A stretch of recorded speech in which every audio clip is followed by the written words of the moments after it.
Hello friends, welcome to KS mains previous year question paper discussion ಸಿದ್ದಿ. Yes, ಹಿಂದಿನ ಸಂಚಿಕೆಯಲ್ಲಿ ನೋಡಿದ್ವಿ. ಸೊ ಬಹಳಷ್ಟು ಕ್ವಶನ್ ಗಳನ್ನ ಡಿಸ್ಕಸ್ ಮಾಡಿದ್ವಿ. ಅದರಲ್ಲಿ ನಿಮಗೆ ಬಹಳ ಇನ್ಪುಟ್ಸ್ ಗಳನ್ನ ಕೊಡ್ತಾ ಹೋಗ್ತಾ ಇದೀವಿ. ನಾನು, ಪ್ರಭು ಸರ್, ರಕ್ಷಾ ಮೇಡಮ್ ಆಗಲಿ ಕಂಟಿನ್ಯೂಸ್ ಆಗಿ ನಿಮಗೆ ಮೇನ್ಸ್ ಆನ್ಸರ್ ರೇಟಿಂಗ್ ಹೇಗೆ ಬರೀಬೇಕು, ಹೇಗೆ ಇಂಪ್ರೂವ್ಮೆಂಟ್ ಮಾಡ್ಕೋಬೇಕು ಅದನ್ನ ಪ್ರೀವಿಯಸ್ ವಿಡಿಯೋಸ್ಗಳನ್ನ ವಾಚ್ ಮಾಡಿ, ಈ ವಿಡಿಯೋಸ್ಗಳಿಂದ ಇನ್ಪುಟ್ಸ್ ತಗೊಳ್ಳಿ, ನೀವೆಲ್ಲೇ ಕೂತ್ಕೊಳ್ಳಿ, ಅದನ್ನ ಆನ್ಸರ್ ಬರೆಯೋದು ಹೇಗೆ ಅನ್ನೋದನ್ನ ಕಲಿತಾ ಹೋಗಿ. So once you learn how to write an answer, definitely you will score a good marks in the upcoming examination. Yes, ಯಾವುದೇ ಎಕ್ಸಾಮ್ ಇರಲಿ, IAS ಇರಲಿ, KS ಇರಲಿ, ಆನ್ಸರ್ ಬರೆಯೋದನ್ನ ಇಟ್ಸ್ ಅ ಆರ್ಟ್ ಅಂತ ಹೇಳ್ತೀವಿ. So art of learning writing an answer is very very important. You must learn it. So for that only we are doing these videos. ಅದಕ್ಕೋಸ್ಕರ ಈ ವಿಡಿಯೋಸ್ಗಳನ್ನು ಮಾಡ್ತಾ ಇದ್ದೀವಿ. Try to watch these videos closely and each and every point is important in this video. Right? So in today's discussion I have brought an economic question that is paper 1 section 3 ನಲ್ಲಿ ಬರ್ತಾ ಇರೋ ಒಂದು question ಇದೆ. 2014 ನಲ್ಲಿ question ಅನ್ನು ಕೇಳಿದ್ರು. ಆ question ಏನಿದೆ ಅಂತ ನೋಡೋಣ ಬನ್ನಿ. Right? So the question was define economic development and discuss the impact of social determinants on economic development. 12 marks ಕೇಳಿದ್ರು 2014 ರಲ್ಲಿ. ಆರ್ಥಿಕ ಬೆಳವಣಿಗೆ ಅಂದರೆ ಏನು ಮತ್ತು ಸಾಮಾಜಿಕ ನಿರ್ಣಾಯಕಗಳ ಆರ್ಥಿಕ ಬೆಳವಣಿಗೆ ಮೇಲೆ ಹೇಗೆ ಪರಿಣಾಮ ಬೀರುತ್ತದೆ ಎಂಬುದನ್ನು ವ್ಯಾಖ್ಯಾನಿಸಿ ಅಂತ ಈ ಪ್ರಶ್ನೆಯನ್ನು ಕೇಳಿದ್ದಾರೆ. ಸೊ ಈ ಪ್ರಶ್ನೆಗೆ ಎರಡು ಭಾಗ ಇದೆ. ಮೊದಲೇ ಹೇಳಿದಾಗೆ ನಾವು ಅಂಡರ್ಲೈನ್ ಮಾಡಬೇಕು ಕೀವರ್ಡ್ಸ್ಗಳನ್ನು ಪ್ರಶ್ನೆಯಲ್ಲಿ. ಸೊ ಈ ಪ್ರಶ್ನೆಯಲ್ಲಿ ಕೀವರ್ಡ್ ಏನಿದೆ, ಆರ್ಥಿಕ ಬೆಳವಣಿಗೆ ಅಂದರೆ ಏನು. Okay, so the first part is this one. So we have to address the answer. First we have to decode the question decode ಮಾಡೋದನ್ನ ಕಲಿಬೇಕು. ಫಸ್ಟ್ ಡಿಕೋಡ್ ಮಾಡಿದಾಗ then what we will write and what to write in the answer ಅನ್ನೋದನ್ನ ಗೊತ್ತಾಗುತ್ತೆ. So decoding a question itself an art. Okay, so most of the times people don't understand the demand. ನಾನು ಪ್ರತಿ discussion ಅಲ್ಲಿ ಈ point ಅನ್ನು ಹೇಳ್ತಾ ಇದ್ದೀನಿ. ಯಾಕೆ ಅಂದ್ರೆ ನಾನು ಈ ಟೆಸ್ಟ್ ಸೀರೀಸ್ ಗಳಲ್ಲಿ ಬಹಳ ಸ್ಟೂಡೆಂಟ್ಸ್ ಗಳನ್ನ ನೋಡಿದ್ದೀನಿ. ಅವ್ರೇನ್ ಮಾಡ್ತಾರೆ, ಕ್ವಶನ್ ಅಲ್ಲಿ ಅವ್ರಿಗೆ ಬೇಕಾಗಿರೋ ಕೀವರ್ಡ್ ಸಿಕ್ಕರೆ ಸಾಕು, ಅದ್ರ ಮೇಲೆ ಕತೆ ಬರೆಯಕ್ಕೆ ಶುರು ಮಾಡ್ಬಿಡ್ತಾರೆ. ನೀವು ಕತೆ ಬರೆದ್ರೆ ಮಾರ್ಕ್ಸ್ ಬರಲ್ಲ. ಇಲ್ಲಿ ನೀವು ಡಿಮಾಂಡ್ ಏನಿದೆ ಅದ್ರ ಪ್ರಕಾರ ಬರೆದ್ರೇನೆ ಮಾರ್ಕ್ಸ್ ಬರಕ್ಕೆ ಸಾಧ್ಯ ಆಗುತ್ತೆ. ಸೊ ಹಾಗಾಗಿ ಇದನ್ನ ಡಿಕೋಡ್ ಮಾಡಕ್ಕೆ ಪ್ರಯತ್ನ ಪಡಿ first. So there are 2 parts in this question. The first is ಆರ್ಥಿಕ ಬೆಳವಣಿಗೆ ಅಂದರೆ ಏನು. ಓಕೆ, ಅಂಡ್ ದೆನ್ ದಿ ಸಾಮಾಜಿಕ ಮತ್ತು ನಿರ್ಣಾಯಕಗಳು ಆರ್ಥಿಕ ಬೆಳವಣಿಗೆ ಮೇಲೆ ಹೇಗೆ ಪರಿಣಾಮ ಬೀರುತ್ತವೆ ಎಂಬುದನ್ನು ಚರ್ಚಿಸಿ. So the impact, okay, the impact of social determinants, okay, on economic development. Okay, social determinants ಅಷ್ಟೇ ಕೇಳಿದ್ದಾರೆ. ಓಕೆ, ಸೊ ವೆರಿ ಫೋಕಸ್ಡ್ ಆಗಿರಿ. ವಾಟ್ ಆರ್ ದಿ, ನೀವು ಇದನ್ನ ಅಂಡರ್ಲೈನ್ ಮಾಡಿದಾಗ ಗೊತ್ತಾಗುತ್ತೆ ಸೋಷಿಯಲ್ ಡಿಟರ್ಮಿನೆಂಟ್ಸ್ ಅಂದ್ರೆ ಏನು, ಸೋಷಿಯಲ್ ಡಿಟರ್ಮಿನೆಂಟ್ಸ್ ಅಂದ್ರೆ ಯಾವ್ಯಾವ ಪಾಯಿಂಟ್ಸ್ ಬರಬೇಕು ಇಲ್ಲಿ ಅನ್ನೋದನ್ನ ನಿಮ್ಮ ಥಾಟ್ಸು ಥಿಂಕ್ ಮಾಡೋಕ್ಕೆ, ಅಂದರೆ ನಿಮ್ಮ ಮೈಂಡ್ ಥಿಂಕ್ ಮಾಡೋಕ್ಕೆ ಶುರು ಮಾಡುತ್ತೆ. ನಿಮ್ಮ ಥಾಟ್ಸ್ ಅಲ್ಲಿಂದ ಜನರೇಟ್ ಆಗೋಕ್ಕೆ ಶುರು ಮಾಡುತ್ತೆ. So in that perspective, so watch again, every time read the question 2 times ಅಂತಾನೆ ಹೇಳ್ತಿರ್ತೀನಿ. ಎವ್ರಿ ಟೈಮ್ ನೀವು ಆನ್ಸರ್ ಬರೀಬೇಕಾದ್ರೆ 2 ಸರಿ ಕ್ವಶನ್ ಅನ್ನ ಓದ್ತಾ ಹೋಗಿ. ಕ್ವಶನ್ 2 ಸರಿ ಓದಿದಾಗ ಏನಾಗುತ್ತೆ ಅಂದ್ರೆ ಡಿಮಾಂಡ್ ಏನಿದೆ ಅಂತ ಗೊತ್ತಾಗುತ್ತೆ. ಡಿಮಾಂಡ್ ಮೇಲೆ ನಾನು ಆನ್ಸರ್ನ ಆರಾಮಾಗಿ ಚೆನ್ನಾಗಿ ಬರೀತಾ ಹೋಗ್ಬೋದು. Right, again the first part ಅಂತೂ ಈಸಿ ಇದೆ. ಸೆಕೆಂಡ್ ಪಾರ್ಟ್ ಇನ್ನೊಂದ್ಸರಿ ಓದ್ಬಿಟ್ಟು ನೆಕ್ಸ್ಟ್ ಬರೀರಿ. ಸೊ ಇದು ಅಪ್ರೋಚ್ ಹೇಗಿರಬೇಕು. ಎಸ್, ಫಸ್ಟ್ ಪಾರ್ಟ್ ತುಂಬ ಸಿಂಪಲ್ ಆಗಿದೆ. ನಾನು ಹಾಗಾಗಿ ಇಂಟ್ರೊಡಕ್ಷನ್ ನಾನು ಇದಕ್ಕೇನು ಸಪ್ರೇಟ್ ಆಗಿ ಏನು ಬರೆಯೋಕ್ಕೆ ಹೋಗಲ್ಲ. ಇಂಟ್ರೊಡಕ್ಷನ್ ಏನಿದೆ, ಡಿಫೈನಿಂಗ್ ದಿ ಎಕನಾಮಿಕ್ ಡೆವಲಪ್ಮೆಂಟ್ ಅಂದರೆ ಏನು ಅನ್ನೋದನ್ನು ನಾನು ಡೆಫಿನೇಷನ್ ಬರೀತೀನಿ. ದೆನ್ ಬಾಡಿಯಲ್ಲಿ ಏನು ಬರೀತೀನಿ, directly the impact of social determinants. Okay, ಸಾಮಾಜಿಕ ನಿರ್ಣಾಯಕಗಳು ಆರ್ಥಿಕ ಬೆಳವಣಿಗೆ ಮೇಲೆ ಯಾವ ಪರಿಣಾಮ ಬೀರುತ್ತದೆ ಅಂತ ಅನ್ನೋದನ್ನು ಹೆಡ್ಲೈನ್ ಕೊಟ್ಬಿಟ್ಟು ನಾನು ಸೆಕೆಂಡ್ ಪಾಯಿಂಟ್ಸ್ನ ಬರ್ತೀನಿ. That is right the impact of social determinants on economic development. In point format ಅನ್ನ ಬರೀಬೇಕು ನೀವು. ಈ ಪಾಯಿಂಟ್ ಫಾರ್ಮ್ಯಾಟ್ ಅಲ್ಲಿ ಈಚ್ ಅಂಡ್ ಎವ್ರಿ ಡಿಟರ್ಮಿನೆಂಟ್ ನಾನು ಡಿಸ್ಕಸ್ ಮಾಡ್ತೀನಿ, ಯಾವ ಡಿಟರ್ಮಿನೆಂಟ್ಸ್ ಇದೆ ಅಂತ, ಬಟ್ ಅದನ್ನ ವೆರಿ ಬ್ರೀಫ್ಲಿ ಹೇಳ್ತೀನಿ. ರೈಟ್, ದೆನ್ ಕನ್ಕ್ಲೂಷನ್ ಬಂದಾಗ ಕನ್ಕ್ಲೂಷನ್ ಅಲ್ಲಿ conclude with positive note with mentioning the role of government and other organisation in the development of social indicators. Okay, social indicators ಅನ್ನ ಹೇಗೆ ನಾನು ಸೋಷಿಯಲ್ ಡಿಟರ್ಮಿನೆಂಟ್ಸ್, ಹೆಲ್ತ್ ಆಗಲಿ, education ಆಗಲಿ, okay, other factors ಅನ್ನ ಹೇಗೆ develop ಮಾಡಬೇಕು ಅಂತ ಅನ್ನೋದನ್ನ ಬರೆದು ರೋಲ್ ಆಫ್ ಗವರ್ನಮೆಂಟ್ ಏನಿರುತ್ತೆ, ರೋಲ್ ಆಫ್ UN ಆರ್ಗನೈಸೇಷನ್ ಆಗಲಿ, ರೋಲ್ ಆಫ್ ಇಂಟರ್ನ್ಯಾಷನಲ್ ಆರ್ಗನೈಸೇಷನ್ಸ್ ಏನೇನಿದೆ ಅಂತ ಬರೆದು ಅದ್ರ ಮೇಲೆ ಕನ್ಕ್ಲೂಷನ್ ಅನ್ನು ಮಾಡ್ಬೋದು. ರೈಟ್, ಸೊ ಇಲ್ಲಿ ಈಚ್ ಆ್ಯಂಡ್ ಎವ್ರಿ ಪಾಯಿಂಟ್ ಬರೀಬೇಕಾದ್ರೆ compulsory you have to mention a data. The data ಇಲ್ಲ, ಫ್ಯಾಕ್ಟ್ಸ್ ಇಲ್ಲ ಅಂತಂದರೆ ಆನ್ಸರ್ ಏನಾಗುತ್ತೆ, ಲೇಮ್ಯಾನ್ ಟರ್ಮ್ಸಲ್ಲಿ ಆಗುತ್ತೆ, ಅಂದರೆ ಜನರಲಿಸ್ಟಿಕ್ ಆಗುತ್ತೆ ಅಂತೀವಿ ನಾವು. ಭಾಳ ಸರಿ ಕ್ವಶನ್ ಪೇಪರ್ಸಲ್ಲಿ ನಿಮಗೆ ಕಮೆಂಟ್ಸ್ ಬರ್ದಿರ್ತೀವಿ, ಜನರಲಿಸ್ಟಿಕ್ ಆನ್ಸರ್ ಅಂತ. ಜನರಲಿಸ್ಟಿಕ್ ಅಂದಾಗೆ ನೀವು ಡಿಸ್ಕಸ್ ಮಾಡಬೇಕಾದ್ರೆ ಜನರಲಿ ಒಬ್ಬ ಸಾಮಾನ್ಯ ಯಾರು ಪೇಪರ್ ಓದ್ತಾ ಇದ್ದಾರೆ, ಸಾಮಾನ್ಯವಾಗಿ ಜನರಲ್ ನಾಲೆಜ್ ಯಾರಿಗಿದೆಯೋ ಅದರಲ್ಲಿ ಆನ್ಸರ್ ಬರೀತಾ ಕೂತ್ಕೊಂಡಾಗ ಜನರಲಿ ಅವ್ರು ಏನು ಥಿಂಕ್ ಮಾಡ್ತಾರೆ ಅದನ್ನೇ ಬರೆದಾಗ ಅದು ಜನರಲಿಸ್ಟಿಕ್ ಆನ್ಸರ್ ಆಗುತ್ತೆ. But as an aspirant, as an knowledgeable person, as a person who is aspirant to become an officer, ನಾನು ಕಂಟೆಂಟ್ ಇದೆ, ಏನೇನು ಓದಬೇಕು ಅನ್ನೋದು ಗೊತ್ತಿದೆ, ನಾನು ಎಕನಾಮಿಕ್ ಸರ್ವೆ ಓದಿದ್ದೀನಿ, ಎಕನಾಮಿಕ್ಸ್ ಬುಕ್ಸ್, ಸ್ಟ್ಯಾಂಡರ್ಡ್ ಬುಕ್ಸ್ಗಳನ್ನು ಓದಿದ್ದೀನಿ, ಇದು ಆದಮೇಲೂ ನಾನು ಜನರಲಿಸ್ಟಿಕ್ ಆನ್ಸರ್ ಬರೆದ್ರೆ ಉಪಯೋಗ ಆಗೋದಿಲ್ಲ. ಸೊ ಹಾಗಾಗಿ be focused with this. So what to write and what not to write. Right, next introduction. Introduction only, yes, I have defined what is economic development. Economic development is defined as an increase in the country's wealth, okay, and standard of living. For example, improved productivity, higher literacy rate, and better public education. All the consequences of economic development are all the consequences of economic development in the country, right? So, hagagi, you have to write a definition. This is a simple definition. You can write an NCERT definition that is most beautiful than this, okay? So, adan NCERT definition togoli, adannu baribodu, right? Next, impact of body bandre, impact of, social determinants on economic development. So, this is the main theme of the question. Okay, second part of the question ಅಲ್ಲಿ ಇದೇ points ಇದಾವೆ. ಈ ಪಾಯಿಂಟ್ಸ್ಗಳಲ್ಲಿ ನಾನು ಏನೇನು ಬರಿತಾ ಹೋಗಬೇಕು. So each and every point ಇಲ್ಲಿ ಏನು ಮೆನ್ಷನ್ ಮಾಡಿದ್ದೀನೋ ಇದ್ರ ಮೇಲೆ ನೀವು ಎಲಾಬ್ರೇಟ್ ಮಾಡಬೇಕು. ಎಲಾಬ್ರೇಟ್ ಮಾಡಿದಾಗ ಮಾತ್ರ ನಿಮಗೆ ಮಾರ್ಕ್ಸ್ ಬರೋಕ್ಕೆ ಸಾಧ್ಯ, ರೈಟ್? ಸೊ ನಾನಿಲ್ಲಿ ಎಲಾಬ್ರೇಟ್ ಮಾಡಿದ್ದಿಲ್ಲ, ಓಕೆ, ನಾನು ಜಸ್ಟ್ ನಿಮಗೆ ಪಾಯಿಂಟ್ಸ್ಗಳನ್ನು ಕೊಡ್ತಾ ಇದ್ದೀನಿ, right? So what is that? So first social determinant ಏನಿದೆ? ಪಾಪ್ಯುಲೇಷನ್. ಓಕೆ, ಯಾವುದೇ ಒಂದು ಅಂದರೆ ಜನಸಂಖ್ಯೆ ಹೇಗೆ ಆರ್ಥಿಕತೆ ಮೇಲೆ ಪರಿಣಾಮ ಬರುತ್ತೆ. How the population will impact on the economic growth. Okay, obviously increase in the population, so increase in the economic growth agutta, athwa decrease in the population will increase the economic growth agutta, athwa decrease in the economic growth agutta. So you have understood well in this. So there is always a positive correlation between the population and the economic growth. If the population is increasing and if the population is harnessed according to the economic development, then definitely the population will be a positive contributor to the GDP anta ಹೇಳ್ತೀವಿ, right? So ಅಂದರೆ ಏನು, ಜನಸಂಖ್ಯೆ ಹೇಗೆ increase ಆಗುತ್ತೋ ಅದು ನಾವು ಆ ಜನಸಂಖ್ಯೆಯನ್ನು ಅದರ ಪೊಟೆನ್ಷಿಯಲ್ ಲೆವೆಲ್ಗೆ ಯೂಸ್ ಮಾಡಿಕೊಂಡ್ರೆ ಸೊ ಅವಾಗೇನಾಗುತ್ತೆ, ಆರ್ಥಿಕತೆಯನ್ನು ಬೆಳೀತಾ ಹೋಗುತ್ತೆ.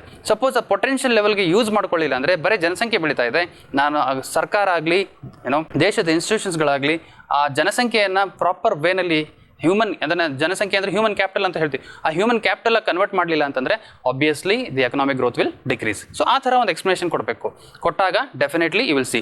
ಇದಕ್ಕೆ ನಾನು ಹಿಸ್ಟಾರಿಕಲಿ ತೊಗೊಂಡ್ಬರ್ಬೋದು. ನಾನು ಹಿಸ್ಟ್ರಿಯಲ್ಲಿ ಭಾರತ ದೇಶ ಸ್ವತಂತ್ರ ಆದಮೇಲೆ ಪಾಪ್ಯುಲೇಷನ್ ಎಷ್ಟಿತ್ತು, ಎಕನಾಮಿಕ್ ಗ್ರೋತ್ ಎಷ್ಟಿತ್ತು, ಈಗ ಪಾಪ್ಯುಲೇಷನ್ ಎಷ್ಟಿದೆ, ಅದರ ಎಕನಾಮಿಕ್ ಗ್ರೋತ್ ಎಷ್ಟಿದೆ, ಸೊ ಅದಕ್ಕೇನಾದರೂ ಕೋರಿಲೇಷನ್ ಆಗುತ್ತೆ ಅಂತ ನೀವು ಅದರ ಮೇಲೆ ಫ್ಯಾಕ್ಟ್ಗಳನ್ನು ತೊಗೊಂಡು ಬರ್ತಾ ಹೋಗ್ಬೋದು, right? Next point, health and economic growth. Yes, health is major important. So ಜನಸಂಖ್ಯೆ ನಮ್ಮ ಹತ್ರ ಜಾಸ್ತಿ ಇದೆ ಅಂತಂದರೆ ಅದ್ರ ಹೆಲ್ತ್ ಚೆನ್ನಾಗಿಲ್ಲ, ಅಥವಾ ಹೆಲ್ತ್ ಮೇಲೆ ನಾವು ಜಾಸ್ತಿ ಸ್ಪೆಂಡ್ ಮಾಡಬೇಕಾಗಿದೆ, ಅಥವಾ ನಾನು ಆರೋಗ್ಯನೇ ಭಾಗ್ಯ ಅಂತ ಹೇಳ್ತೀವಲ್ಲ. ಸೊ ಹಾಗಾಗಿ ಆರೋಗ್ಯವಾಗಿದ್ದಾಗ ಅವ್ರು ಏನು ಮಾಡ್ಬೋದು, ಪಾಸಿಟಿವ್ಲಿ ಆಫೀಸಿಗೆ ಬರ್ಬೋದು, ಆಫೀಸಿಗೆ ಬಂದಾಗ ಕೆಲಸ ಮಾಡ್ಬೋದು, ಕೆಲಸ ಮಾಡಿದಾಗ ಡೆಫಿನೆಟ್ಲಿ ಎಕನಾಮಿಕ್ಗೆ ಕಾಂಟ್ರಿಬ್ಯೂಟ್ ಮಾಡ್ತಾರೆ. ಸೊ ಆರೋಗ್ಯನೇ ಚೆನ್ನಾಗಿಲ್ಲ ಅಂದರೆ so definitely the people will not contribute to the economic growth. So ಆ ಥರ ಇದಕ್ಕೆ ನೀವು ಹೆಲ್ತ್ ಇಂಡಿಕೇಟರ್ಸ್ ಬರಿಬೋದು. What is there are many health indicators. Okay, life expectancy ಎಷ್ಟಿದೆ, ಓಕೆ, HDI ಇಂಡೆಕ್ಸ್ ಬರುತ್ತಲ್ವಾ, ಹ್ಯೂಮನ್ ಡೆವಲಪ್ಮೆಂಟ್ ಇಂಡೆಕ್ಸಲ್ಲಿ ಏನೇನು ಫ್ಯಾಕ್ಟರ್ಸ್ ಇದಾವೆ ಅವೆಲ್ಲ ಫ್ಯಾಕ್ಟರ್ಸ್ಗಳನ್ನು ಲಿಸ್ಟ್ ಮಾಡಿ ಅದ್ರದ್ದು ಇಂಡಿಕೇಟರ್ಸ್ ಕೊಟ್ಬಿಟ್ಟು so definitely the health has a correlation with economic growth. So ಭಾಳ ನಾರ್ವೇನ್ ಕಂಟ್ರೀಸು, ಸ್ವೀಡನ್ ಕಂಟ್ರೀಸು ಅದೆಲ್ಲ ಹೆಲ್ತ್ ಚೆನ್ನಾಗಿದೆ, ಎಕನಾಮಿಕ್ ಗ್ರೋತು ಚೆನ್ನಾಗಿರುತ್ತೆ. ಸೊ ಆ ಥರ ಕೋರಿಲೇಷನ್ ಇದೆ. ಒಂದು ಸ್ಟಡಿ ಕಂಡಕ್ಟ್ ಮಾಡಿದ್ರು ಯುರೋಪಿಯನ್ ಕಂಟ್ರೀಸು ಮತ್ತು ಯುರೋಪಿಯನ್ ಕಂಟ್ರೀಸ್ಗಳಲ್ಲಿ ಒಂದು ಸ್ಟಡಿ ಕಂಡಕ್ಟ್ ಮಾಡಿದ್ರು. ಅದರಲ್ಲಿ ನೋಡಿದಾಗ there has a positive correlations between the health and the economic growth. So in that perspective we can also say that health ಹೇಗೆ ಚೆನ್ನಾಗಿರುತ್ತೆ, ಎಕನಾಮಿಕ್ ಗ್ರೋತು ಅದೇ ಥರ ಆಗುತ್ತೆ ಅಂತ. ನೆಕ್ಸ್ಟ್ ಬರ್ತಾ ಇರೋದು education and economic growth. Yes, population ಜಾಸ್ತಿ ಇದೆ ಬಟ್ ಅದಕ್ಕೆ ಎಜುಕೇಷನ್ ಕೊಡಲಿಲ್ಲ ಅಂತಂದರೆ obviously there arises a problem of, obviously ಏನಾಗುತ್ತೆ, ಕ್ರೈಮ್ಸ್ ಬರುತ್ತೆ, ಕಿಯೋಸ್ ಆಗುತ್ತೆ. ಖಾಲಿ ಕೂತ್ಕೊಂಡಾಗ ಏನು ಮಾಡ್ತಾರೆ, education is the biggest human capital. Okay, education is the biggest investment for any economic growth ಅಂತ ಹೇಳ್ತೀವಿ. So education brings, okay, culture.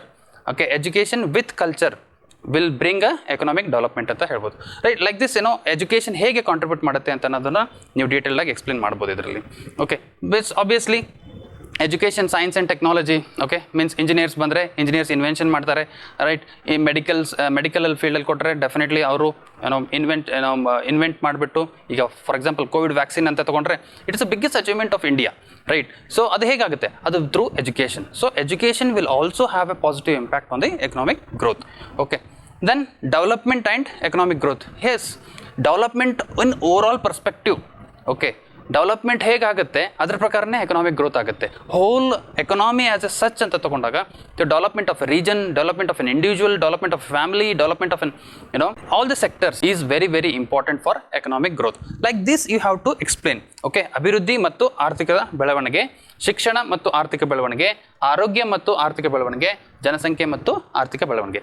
ಇದಲ್ಲದೇ ಇನ್ನೂ ಕೆಲವು ಪಾಯಿಂಟ್ಸ್ಗಳನ್ನು ನೀವು ಬರಿಬೋದು. ಅಂದರೆ labour force participation. Okay, labour force participation ಏನಿದೆ ಅದರದ್ದು ಮೇಲೆ ಹೇಗೆ ಎಕನಾಮಿಕ್ ಡೆವಲಪ್ಮೆಂಟ್ ಇಂಪ್ಯಾಕ್ಟ್ ಆಗುತ್ತೆ. ಲೇಬರ್ ಫೋರ್ಸ್ ಪಾರ್ಟಿಸಿಪೇಷನ್ ಆಯಿತು. So like this you can write the many examples. Okay, next ಬರ್ತಾ ಇರೋದು ಕನ್ಕ್ಲೂಷನ್ಗೆ, ರೈಟ್. ಸೊ ಈ ಕನ್ಕ್ಲೂಷನ್ ಅಂತ ಬಂದಾಗ it is again biggest challenge, how to write a conclusion ಅಂತ. ಭಾಳಷ್ಟು ಜನಕ್ಕೆ ತೊಂದರೆ ಆಗ್ತಾ ಇರುತ್ತೆ ಕನ್ಕ್ಲೂಷನ್ ಬರೆಯೋಕ್ಕೆ. ಬಟ್ ಕನ್ಕ್ಲೂಷನ್ ನಾನು ಲಾಸ್ಟ್ ವಿಡಿಯೋದಲ್ಲಿ ತುಂಬ ಸಿಂಪಲ್ ಆಗಿ ವೇನಲ್ಲಿ ಹೇಗೆ ಬರಿಬೇಕು, ಹೇಗೆ ನಾನು ಕನ್ಕ್ಲೂಷನ್ ಬರೆಯೋದು ಪ್ರಾಕ್ಟೀಸ್ ಮಾಡಬೇಕನ್ನೋದನ್ನ ಹೇಳಿದ್ದೀನಿ. ಸೊ ಅದಕ್ಕೆ ನೀವು ಜಸ್ಟ್ ಎಲ್ಲ ವೀಡಿಯೋಸ್ಗಳಲ್ಲೂ ನಾನು ಅದನ್ನು ರಿಪೀಟ್ ಮಾಡೋಕ್ಕಾಗಲ್ಲ. So you have to watch the previous videos, then only will get the input from this, right. So each and every ವೀಡಿಯೋದಲ್ಲೂ ನಾನು ಒಂದೊಂದು ಟ್ರಿಕ್ ಕೊಡ್ತಾ ಹೋಗಿದ್ದೀನಿ. ಅದನ್ನು ಟ್ರಿಕ್ಸನ್ನು ಯೂಸ್ ಮಾಡ್ಕೊಳ್ಳಿ. ಅದನ್ನು ಸಿಂಪಲ್ ಕಾಂಪ್ಲೆಕ್ಸ್ ಥಿಂಗ್ಸನ್ನು ಸಿಂಪಲ್ ಮಾಡ್ತಾ ಹೋಗಿದ್ದೀನಿ. ನೀವು ಭಾಳ ಜನ ಅನ್ಕೋತಾರೆ, ಭಾಳ ಜನ ಬರ್ತಾರೆ ನನಗೆ ಕ್ಲಾಸಲ್ಲಿ ಹೇಳಿದ್ರು, ಸರ್ ನೀವು ಕ್ವಶನ್ಸನ್ನು ತುಂಬ ಸಿಂಪಲ್ ವೇನಲ್ಲಿ ಡಿಸ್ಕಸ್ ಮಾಡ್ತಾ ಇದ್ದೀರಾ ಅಂತ. ಎಸ್, ಯಾಕೆ ಅಂತಂದರೆ because I want you to make it simple.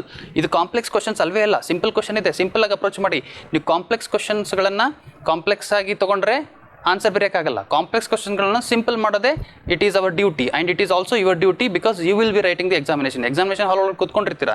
So ಹಾಗಾಗಿ ನೀವೇನು ಮಾಡಬೇಕು, ಕಾಂಪ್ಲೆಕ್ಸ್ ಥಿಂಗ್ಸನ್ನು ಸಿಂಪಲ್ ಆಗಿ ಕನ್ವರ್ಟ್ ಮಾಡ್ತಾ ಹೋಗಬೇಕು. ಸೊ ಕನ್ಕ್ಲೂಷನ್ ಅಂತ ಬಂದರೆ, yes, the government has to do, many organisation has to do a paradigm shift among the economist, public administrators and finance managers to view the social expenditure as an investment.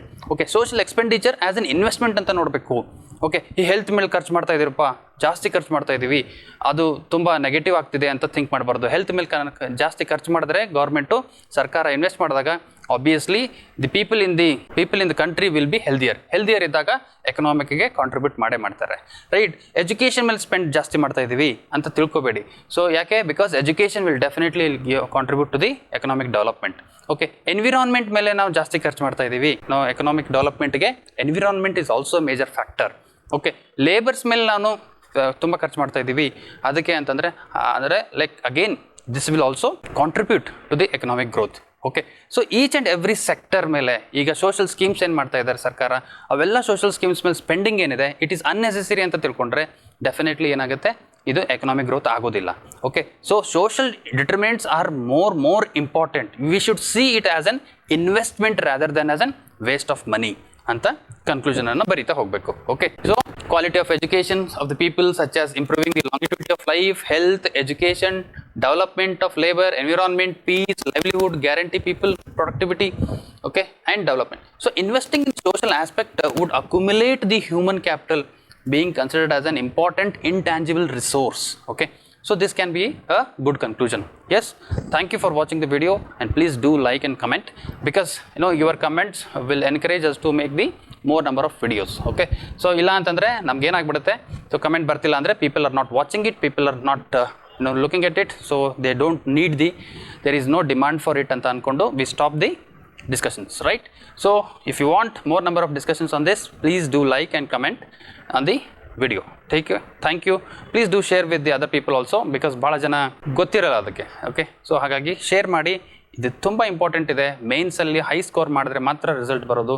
ಭಾಳ ಜನ ನಾವೇನು ಅನ್ಕೋತೀವಿ ಅಂದರೆ prelims ಮಾಡೋಣ ಅಂತ ಕೂತ್ಕೋತೀವಿ, right. So prelims ಅಂದರೆ it is KS ಆಗಲಿ, UPSC ಆಗಲಿ, KPSC ಆಗಲಿ, so it is all integrated approach. So prelims, mains, interview integratedly prepare ಮಾಡಬೇಕೆ ಹೊರತು ಡಿಸ್ಕ್ರೀಟಾಗಿ ಪ್ರಿಪೇರ್ ಮಾಡೋಕ್ಕೆ ಸಾಧ್ಯವಿಲ್ಲ. So with that perspective, with that positive note, all the best for the upcoming examination. We'll come up with a new episode in the next video. Thank you very much.